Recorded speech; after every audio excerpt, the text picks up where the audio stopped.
एक घने जंगल में रात का अंधेरा गहराया हुआ था। चारों ओर सन्नाटा था। केवल झींगुरों की आवाज और सूखे पत्तों पर किसी की आहट सुनाई देती थी। उस अंधेरे जंगल में एक मजबूत और बहादुर राजा विक्रम अपनी तलवार पकड़े हुए चल रहा था। उसके कंधे पर बैठा हुआ बेताल रह रहकर हंस रहा था। बेताल बोला, राजा विक्रम, तुम्हें कहानी सुनना पसंद है? क्यों ना आज तुम्हें एक अद्भुत और रहस्यमयी कहानी सुनाऊं। लेकिन याद रहे, अगर तुमने कहानी का अंत समझ लिया तो तुम्हें जवाब देना ही पड़ेगा। बेताल ने कहानी शुरू की। बहुत समय पहले की बात है। एक छोटे से राज्य में एक राजा था। नाम था राजा चंद्रकेतु। राजा अपने राज्य की प्रजा से बेहद प्रेम करता था और न्यायप्रिय था। एक दिन राजा चंद्रकेतु को किसी तपस्वी साधु ने आशीर्वाद देते हुए एक रहस्यमयी शक्तिशाली अंगूठी दी। उस अंगूठी की शक्ति यह थी कि यदि किसी ने सच्चे मन से इसका प्रयोग किया तो वह किसी भी सत्य को जान सकता था।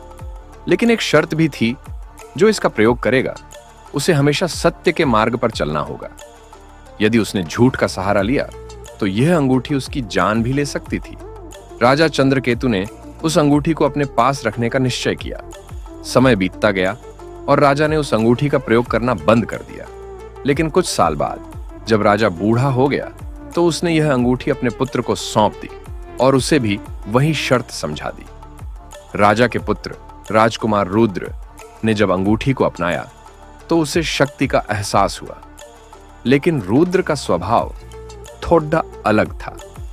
वह हमेशा सत्य की खोज में लगा रहता। परंतु एक दिन उसे एक रहस्यमयी घटना का सामना करना पड़ा। राजकुमार को जंगल में एक सुंदर युवती मिली जो असहाय अवस्था में रो रही थी। युवती ने बताया कि वह एक अभिशाप से पीड़ित है और कोई उसका दर्द समझ नहीं सकता। रुद्र ने उससे वादा किया कि वह उसकी हर संभव मदद करेगा। युवती ने एक शर्त रखी कि अगर रुद्र उसका हाथ थामेगा तो वह हमेशा के लिए उसका साथ निभाएगी। रुद्र ने उसके दर्द को समझे बिना वादा कर दिया। जैसे ही उसने उसका हाथ पकड़ा, युवती एक काले धुएं में बदल गई और गायब हो गई। रुद्र को समझ नहीं आया कि आखिर क्या हुआ। कुछ दिन बाद उसे सपना आया कि वह युवती एक दुष्ट आत्मा थी जो उसके जीवन को नष्ट करने के लिए आई थी। रुद्र ने यह बात किसी को नहीं बताई और अपनी प्रतिज्ञा को अधूरा छोड़ दिया। उसी रात अंगूठी ने अपना रंग बदल लिया और रुद्र की जान लेने की तैयारी में थी, क्योंकि उसने सत्य का साथ छोड़ दिया था। अब बेताल ने विक्रम से प्रश्न किया, राजा विक्रम, बताओ कि क्या रुद्र ने सही किया जो उस युवती से झूठ कहा और अपनी प्रतिज्ञा अधूरी छोड़ दी, या फिर उसे सत्य का साथ देना चाहिए था?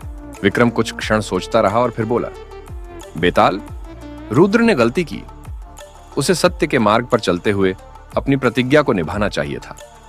अंगूठी ने उस पर अपना प्रभाव इसलिए डाला क्योंकि उसने अपने पिता की बात को अनदेखा किया। विक्रम के उत्तर से संतुष्ट होकर बेताल हंसते हुए बोला, तुमने सही उत्तर दिया विक्रम, लेकिन याद रखना, हर वादा निभाना जरूरी नहीं होता। कभी कभी सही निर्णय लेना ही सबसे बड़ा सच होता है। इतना कहकर बेताल फिर से उड़कर पेड़ पर लटक गया और विक्रम उसे पकड़ने के लिए फिर से चल पड़ा।